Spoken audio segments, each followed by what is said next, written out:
I thought of another story I would like to tell. Make sure that it's remembered. It's a story of grandmother Florence Schmidt Clark told me several times. It's a story about her grandmother, Tressa Mann. She just thought that it was lovely. The family she grew up in, they were in Wisconsin, where it was very cold in the wintertime. And she said that what she didn't like was that the cold was so long and the winter was so dark, and she just didn't like it when she couldn't go outside. And it was beautiful, she said, but she always felt that she was apart from things that she really wanted to take part in.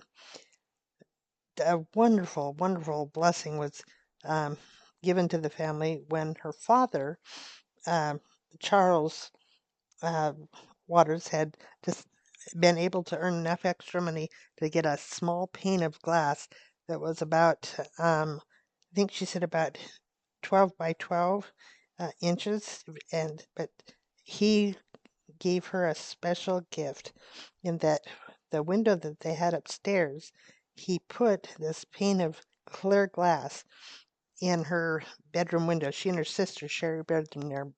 And she said her sister was quite a bit older and she was getting ready to go off into her own life. And so Tressa felt really special to have a window, an actual window, and that wasn't just covered over with a heavy piece of canvas.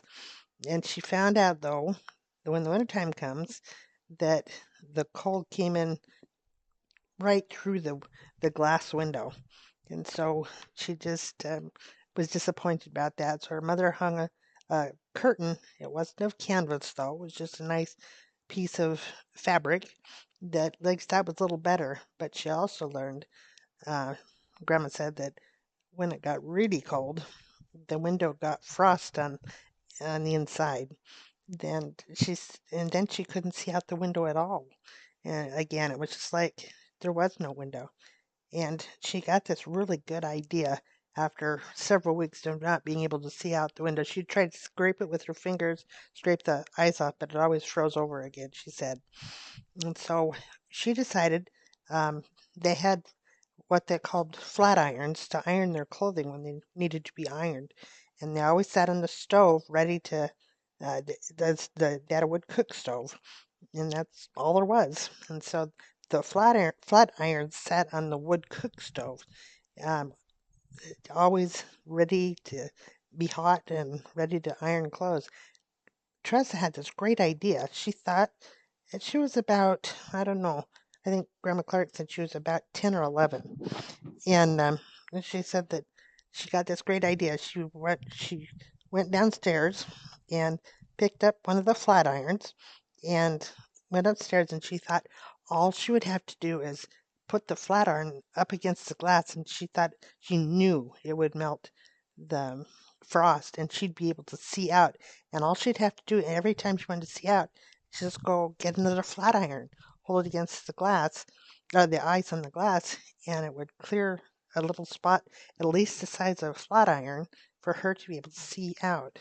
So that was her plan.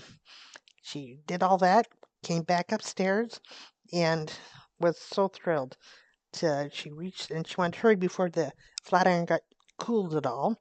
So she hurried over and was very careful not to break the window, and because she knew she pushed too hard it might break the window because it was glass. So she very carefully put the flat iron against the ice, and she could see that it was going to work. She just knew it was going to work. And the next thing she knew, she heard a big crack, big pop. She did not know that the glass would be broken from the heat of the flat iron. She was devastated. And so she had to go tell her mom and dad what had happened, and she hung up, her mother and father hung up another canvas. Again, she was right where she had started. And she learned that you don't put a hot flat iron, hot anything, against the ice in the window because it will go away. What a lesson for a hard lesson for a little girl.